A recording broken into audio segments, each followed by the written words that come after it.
সালটা ছিল 1962, দিনটা ছিল 18 নভেম্বর।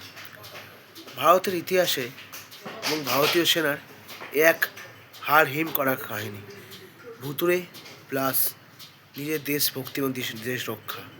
তো চলুন আজকে জানা যাক 1962 সালে 18 নভেম্বর ঠিক কী হয়েছিল লাদাখের সেই জায়গা, প্রায় উচ্চতা 16,000 ফুট উঁচু, দ্য রিজাংলা। এই যুদ্ধের মেন কারণ ছিল চুশুল এয়ারফিল্ড দখল। তো তার আগে তোমরা চুশুল এয়ারফিল্ড থেকে আমাদের লাদাখ এবং লাদাখ থেকে এই যে মাঝখানে রিজাংলার পয়েন্টটা আছে, যেটা 1 নম্বর যাওয়ার পথ ছিল, সেই যাওয়ার পথের আমি ম্যাপটা দেখিয়েছি, ম্যাপটা ফলো করুন, তারপরে কথা নিয়ে আগে বেরোচ্ছি।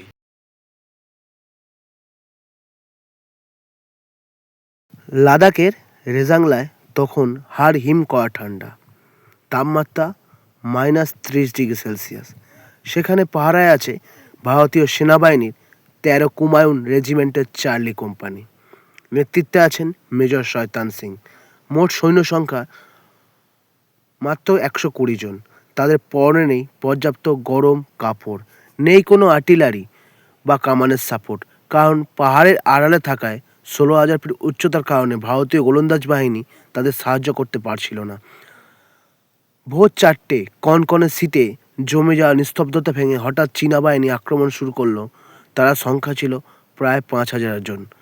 তাদের হাতে ছিল আধুনিক অটোমেটিক রাইফেল, হেভি আর্টিলারি, আর ভারতীয়দের হাতে সেই পুরনো দিনের দ্বিতীয় বিশ্বযুদ্ধের আমলের পুরনো বোল্ট অ্যাকশন 303 রাইফেল এবং সামান্য কিছু গুলি।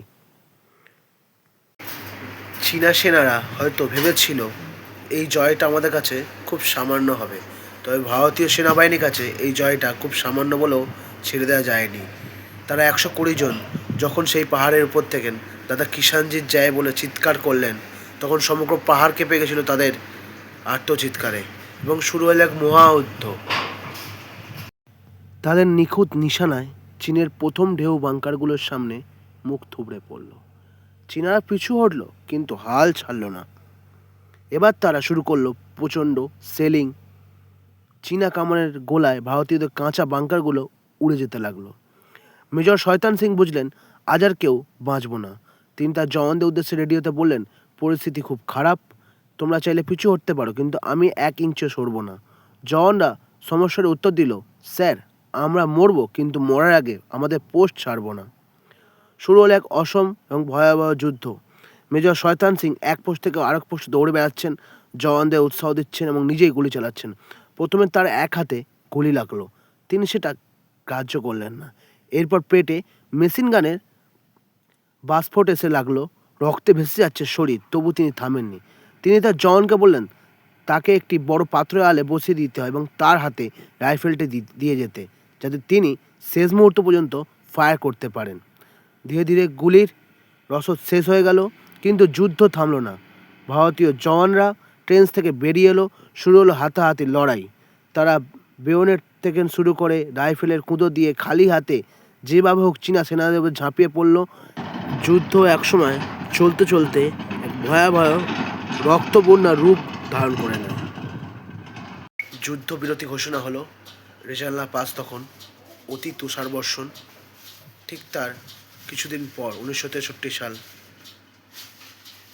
ফেব্রুয়ারি মাস, যখন বরফ গলে ওখান থেকে পুরোপুরি সরে গেল, ব্রিগেডিয়ার রায়নার নেতৃত্বে কিছু সাপোর্টেড টিম পাঠানো হলো, যাদের সেই যুদ্ধের পরিক্রমা খুঁজে পায়।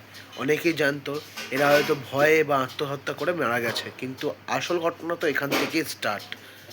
তারা দেশের জন্য কী করেছিল। ভিডিওটা পুরো শেষ পর্যন্ত দেখুন। ভালো লাগলে কমেন্টে জানাবেন, এরকম ভিডিও আরও আনবো।